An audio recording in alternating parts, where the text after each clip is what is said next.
네, 오늘 장 초반 매도 우위 보이던 외국인이 현재 매수세로 전환하면서 양시장에서는 외국인과 기관 모두 동반순 매수세 보이고 있는데요. 이런 시장 분위기 속에서 먼저 수급 특징 중 함께 살펴보도록 하겠습니다. 먼저 외국인 순 매수 종목 함께 살펴보시죠. 네, 전일 종가 기준 함께 살펴보시면 현대기아차 그룹주와 함께 삼성전자 그룹주로 나뉘어져 있습니다.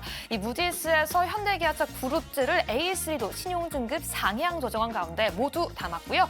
이 이재용 회장 1심 무죄 판결 이후에 물산 역시 상승 전환하면서 보통주와 우선주, 물산까지 담았네요. 그럼 오늘 오전 기준 외국인의 순 매수 종목 함께 살펴보도록 하겠습니다. 현대차 계속해서 담아가고 있고요. 엔캠도 2위에 위치하고 있습니다. 하루만 해도 8%의 상승과 하락 왔다 갔다 하면서 냉탕과 온탕 번갈아가는 모습 체크가 되고 있고요. 오늘 반도체 대장주 SK하이닉스 같은 경우에는 TSMC와 함께 삼성전자에 대응하기 위해서 AI 동맹을 구축했다는 소식 전해지면서 외국인의 3위 종목으로 선택해 있습니다. 또 저 PBR 관심 종목 속에서 메리츠 금융지주, 삼성생명까지 4위에 5위에 위치해 있네요. 그런 기관의 순 매수 종목도 함께 알아보도록 하겠습니다. 전일 종가 기준 기관 역시 삼성전자 매수했고요. LG화학 같은 경우에는 최근 계속해서 좀 안 좋은 실적과 신사업에 집중하겠다라고 밝혔지만 어제 굉장한 호조 소식이 있었습니다. 이 GM과 함께 빅딜을 체결했다는 소식 드디어 전해졌고요. 같은 이슈 호재 속에서 삼성 SDI까지 4위에 이름 위치하고 있습니다. 현대차는 오늘도 매수하고 있고요. 반도체 대장주 SK하이닉스까지 5위에 담아가고 있네요. 그럼 오늘 기관은 과연 어떤 종목에 집중했을까요? 오늘은 삼성전자와 SK하이닉스, 반도체 두 대장 모두 담아가고 있고요. 현대차는 오늘도 담아가고 있습니다. 여기에 더해서 반도체 오픈 엣지 테크놀로지도 3위에 오늘 추가했고요. 이 5위에 2차 전지 기업 포스코홀딩스까지 함께 추가하는 모습 체크가 되고 있습니다. 그럼 개인까지 함께 체크해 보도록 하겠습니다. 전일 종가 기준 개인 같은 경우에는 엔캠 전일 8%가량 큰 폭의 하락 나왔을 때 저가에서 매수하는 모습 확인되고 있고요. 방산수지 소식 속에 LIG 넥스원 그리고 셀트리온 매수했고요. 네이버는 계속해서 수급 담아가고 있습니다. 여기에 더해서 ISC까지 5위에 위치하고 있네요. 여기까지 기관과 외국인 개인의 수급까지 함께 체크해 봤는데요. 이를 통해서 어떤 특징 알아볼 수 있을까요? 고수님들 알려주시죠. 네, 오늘째 양시장 상승 흐름 나타내고 있는 가운데 코스닥의 탄력이 조금 더 좋죠. 이 가운데 코스피에서는 외국인과 기관의 동반 매수, 기관이 어제 이어서 특히나 많이 사고 있고요. 코스닥에서도 외국인과 기관의 동반 매수, 기관이 소폭이지만 매수 우위가 현재 잡히고 있습니다. 수급 특징 중 한 종목씩 들어보겠습니다. 김대중 고수님. 네.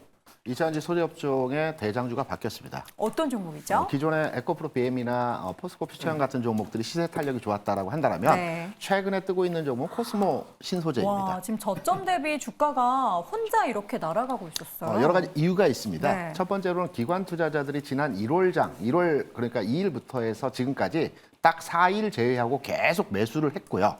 이러한 기반으로 해서 주가 움직임에서 형성이 돼 있고요. 우리가 코스모 그룹이라고 하면 GS그룹의 사촌 기업입니다. 반개사이거든요. 그러면 GS그룹은 과거에 LG그룹과 한 몸이었죠. 그래서 코스모 신소재 공장 증설과 관련된 비용을 LG그룹에서 비용을 조달했다라는 내용들의 설이 있습니다.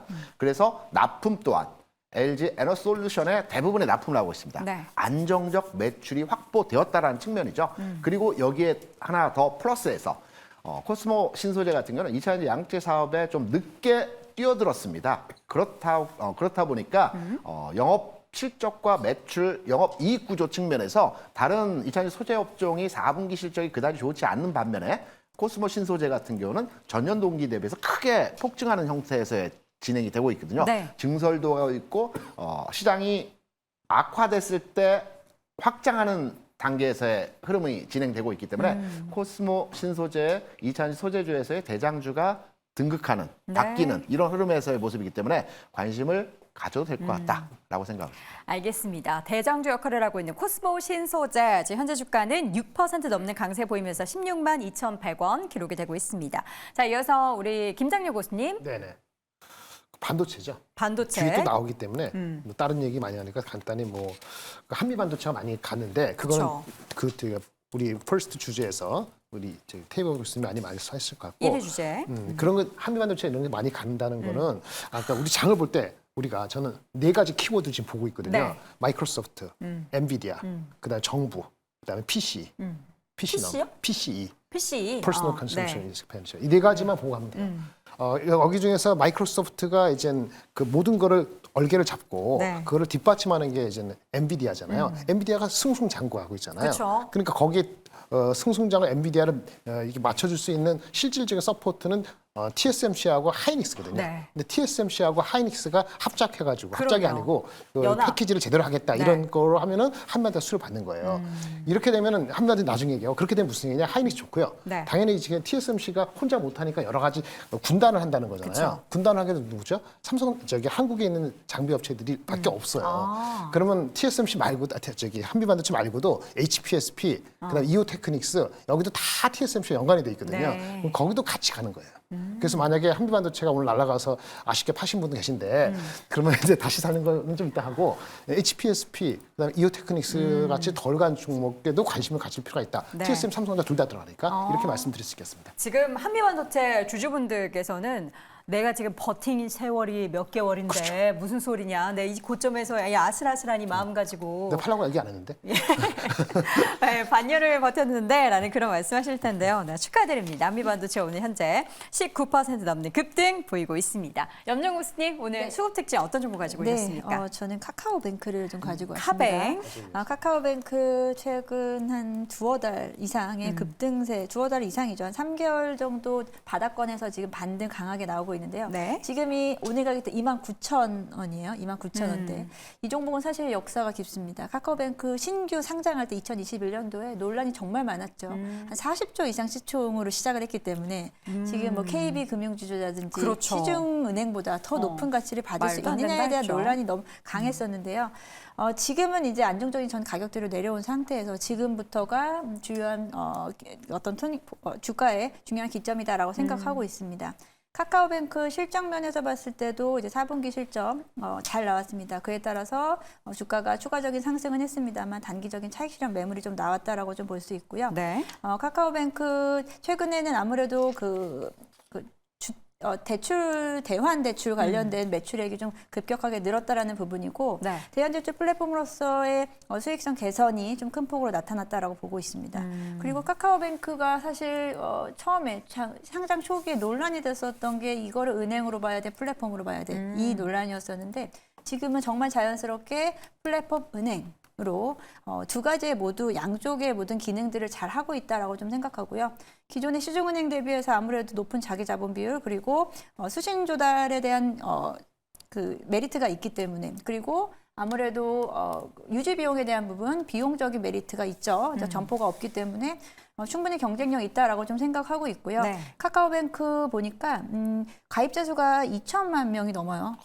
국내 그냥 카카오톡 쓰면은 당연히 다 그렇죠, 거의 그렇죠. 대부분 예, 연결되지 않습니까? 그에 대한 부분으로 말할 수 있겠지만 지난해 말 2,280만 명이라고 해요. 가입자 수가 그리고 월간 활성화 이용자 수가 1,700만 명. 그렇다면은 성인 기준으로는 대부분 다 사용을 하고 계신다라고 볼 수 있고요. 당연히 사용할 수밖에 없죠. 네, 무료로 그쵸. 이체할 수 모임 있고, 통장도 있고 그리고 예, n분의 1 할 때 그렇죠. 아주 나눠서 유용하죠. 뭐 내는 그런 네, 기능도 결제할 있기 수도 때문에 있고. 그런데 여기서 이제 카카오뱅크가 외로웠던 부분은 시중은행으로 처음에 껴주지 않았었고 인터넷뱅크로는 사실 단독으로 상장되어 있었는데 올해 또 토스라든지 그쵸. 그리고 K뱅크가 상장 이슈가 있습니다. 연말에. 그러면은 또 새로운 친구들이 생기는 거거든요. 주식에서는 혼자 있으면 좀 외로워서 별로 안 좋아해요. 어떤 섹터가 만들어지고 그래야 되는 무리가 있어야 되는군요. 맞습니다. 그래야지 사실 동반 상승을 하거나 같이 좀 섹터의 움직임을 같이 활용할 수 있는 부분인데 그런 부분도 좀 지켜보시면 좋을 것 같고요. 사실 토스 같은 경우가 최근에 10대에서 30대 사이에서의 이용률이 정말 높거든요.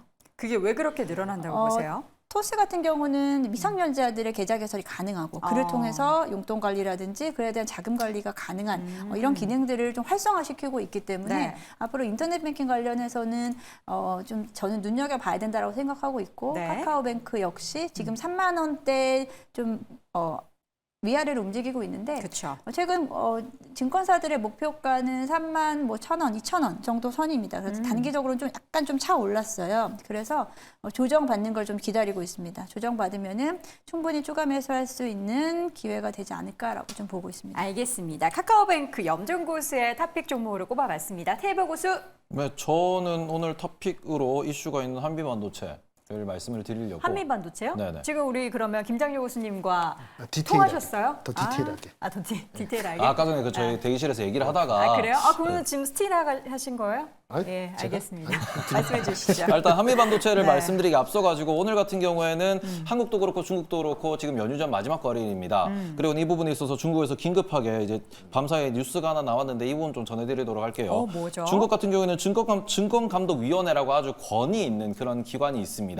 그런 이 부분이 있어가지고 이번 주였죠. 시진핑 국가 주석이 이제 증시 폭락 관련돼 가지고 직접 나서겠다라는 뉴스가 나온 이후에 여기에 이제 주석이라고 부르는 어찌 보면은 우리나라의 금감원장과 같은 포지션이라고 볼 수 있는데 이분이 갑자기 급격하게 바뀌었습니다. 그리고는 이 바뀐 사람 같은 경우에는 우칭이라고 하는 분인데 일단은 그 전에도 증권계에서 이제 일을 하셨던 분이고 그리고는 이제 당에서는 계속해가지고 이제 리스크를 관리하고 그리고는 주가 조작에 대해서 이렇게 좀 엄벌을 내린 사람이다라고 보실 수 있는데 이런 부분은 이제 공매도 치지 말라라는 부분을 다시 한번 이야기하는 부분이고 그리고는 이제 외신에서도 사람이 바뀌었다 이 사람이 바뀌고 난 뒤에 과거를 보니까 과거에도 사람이 교체되고 난 뒤에는 조금 부양책을 많이 쓰더라. 그리고는 실제로 중국 증시가 오르더라. 이런 부분에 있어서 시그널이 좋다라고 분석하는 분들이 많이 계십니다. 네. 이런 상황에서 지금 중국 증시도 오늘 아침에 이제 CPI와 PPI가 발표가 됐는데 중국이 지금 디플레에 빠졌다라는 데이터가 계속 반복되고 있습니다. 그럼에도 불구하고 지금 상해 증시가 반등하고 있다라는 점. 그래서 외국인들이 이 부분에 있어서 중국에 대한 관심도 좀 늘어나고 있다라는 거 참고를 좀 해보셨으면 좋겠고 네. 그런 부분에서 우리나라도 가면은 같이 가주면 좀 좋을 것 같다라고 말씀을 드리겠습니다. 네. 한미반도체 지금 또 20%까지 이렇게 또 올라가는 모습을 보이고 있네요. 그렇습니다. 한미반도체 같은 경우는 최근에 보고서가 많이 나왔습니다. 그런데 이 부분에 있어가지고 우리가 과거에도 좀 이슈가 있었던 부분 그리고 최근에 엔비디아 이슈가 있었던 부분을 되짚어 보시면은 미국이 중국을 통제할 것이기 때문에 그것 때문에 중국이 반도체 장비 혹은 반도체를 사재기하고 있다는 얘기가 주가 상승을 많이 이끌었고 실적을 많이 이끌었던 부분이 존재합니다. 그런데 최근에 이제 나온 보고서를 보시면은 한미 반도체 같은 경우에 이제 HBM이라고 하는 이 메모리 AI에 필요한 요 장비를 반도체를 만드는 그 장비를 생산하는데 그 장비에 대한 사재기가 발생하고 있다라는 이런 이야기가 조금 나오더라고요. 네. 그런데 이런 부분에 있어가지고 그냥 한미 반도체 같은 경우에는 장비를 만들어서 납품하는데 기간이 길지 않기 때문에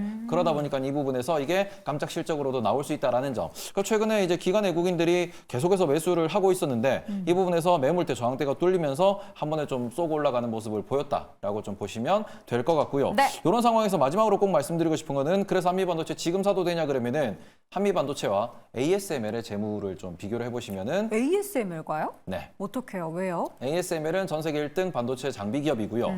이 부분에 있어서 ASML의 포워드 PR이 30대 중반 정도 나오고요. 네. 한미 반도체는 지금 포워드 PR이 50배가 넘습니다.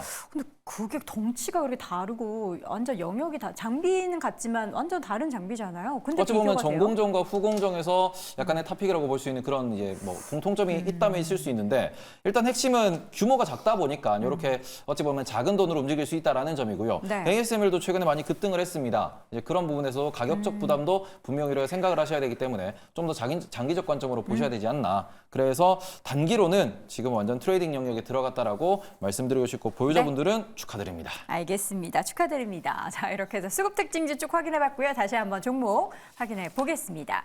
김장료 고수의 한미반도체 그리고 테이버 고수도 한미반도체 언급했고요. 김대중 고수의 코스모 신소재, 염정 고수 카카오뱅크 함께 확인해봤습니다. 네, 오늘 장 탑5 함께하고 있습니다. 2위 주제 이어서 확인해 보시죠.